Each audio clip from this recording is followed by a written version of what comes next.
Prashanth Varma making లో తేజ సజ్జా చేసిన movie Hanuman. Tollywood కోసం తీసిన ఈ సినిమా టీజర్ కొచ్చిన రెస్పాన్స్ తో పాన్ ఇండియా మూవీగా మారింది. ఫైనల్ గా సంక్రాంతికి హనుమాన్ దేశవ్యాప్తంగా దూసుకెళ్లబోతోంది.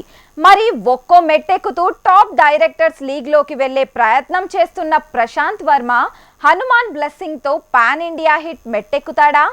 Take a look. Hanuman trailer మతి పోగొడుతోంది. సౌత్ ని మించేలా నార్త్ లో ఇది ఇప్పుడు వైరల్ అయింది. దీంతో సడన్ గా పాన్ ఇండియా డైరెక్టర్ లీగ్ లోకి డైరెక్టర్ ప్రశాంత్ వర్మ పేరు చేరిపోయింది. హనుమాన్ టీజర్ ఓరేంజ్ లో రెస్పాన్స్ సొంతం చేసుకోవటం వల్లే ఈ సినిమాను పాన్ ఇండియా లెవెల్లో రిలీజ్ చేయాలని కంటెంట్ కి బడ్జెట్ పెంచారు, క్వాలిటీ పెంచారు, విడుదల తేదీని వాయిదా వేశారు.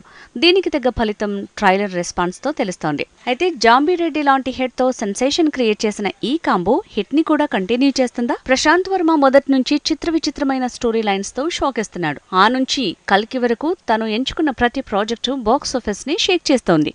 లో బడ్జెట్ ప్రయోగాలతో కూడా తను టాప్ డైరెక్టర్స్ లిస్ట్ లో చేరే ప్రయత్నం చేస్తున్నాడు. ఆ విషయంలో చాలా వరకు దూసుకువెళ్తున్నాడు. కార్తికేయ 2 లానే హనుమాన్ అద్భుతం చేస్తుందా అంటే అందుకు చాలా వరకు అవకాశం ఉంది. మొదటి సూపర్ మ్యాన్ హనుమాన్ అన్న పాయింట్తో వస్తోంది కాబట్టి డివోషనల్ గా వర్కౌట్ అయ్యే ఛాన్స్ ఉంది. గ్రాఫిక్స్ వర్క్, కంటెంట్ క్వాలిటీ తెలిసేలా చేస్తోంది కాబట్టి హనుమాన్ మీద అంచనాల భారం పెరిగింది. కాంతారకి కథ, కథనం, క్వాలిటీ మేకింగ్ కలిసొచ్చాయి.